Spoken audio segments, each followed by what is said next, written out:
I'm Laurence McKeown and been recently appointed as the freelance coordinator for the Playhouse Theatre Witness series of workshops that will be taking place throughout 2022 in counties Down, Armagh, Monaghan, Louth, Fermanagh, Cavan, basically anywhere else along the border that would like to avail of that facility.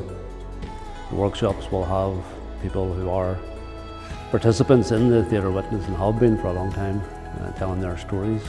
They come from a very broad cross-section of people with different lived experience of the conflict and now highly experienced at telling their story and responding to the questions that participants in the workshops have for them.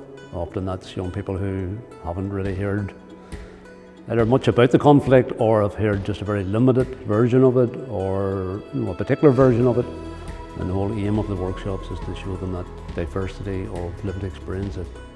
Often people participate in these workshops thinking that they don't really have a story themselves, and it's only as they listen to others relate their accounts of life that participants in the workshops often realise that they too have a story in their family, in their community that maybe hasn't been talked about.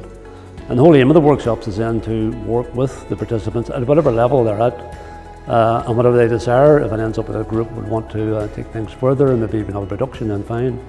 If it's know that they really just want to discuss and debate with the participants from the original Theatre Witness, then that's also fine. So I've worked for many years now, probably at least more than 2 decades, in the field of storytelling, either through film, through theatre, through writing, through workshops. My involvement in projects, I guess, and actually in writing, goes back to my time as a political prisoner in Lancashire. I was there from 76 to 92. I was involved in the 1981 hunger strike but survived it. And in the years after that was very much involved in the Republican Prisoners Education Programme, which included both academic education but also our own very comprehensive programme. And then that broadened out into engaging with other stories, and I think it is something that I've found important, that if people feel that their story has been told and there's affirmation for it, and it's there either in text, on stage, in film, then they're much more open to hear the stories of others. And I think that is a critical part of storytelling. I think there are different stages. I think there are times when it's right for one community to be involved in telling its own story, but then it must move on from then. And I think it does generally.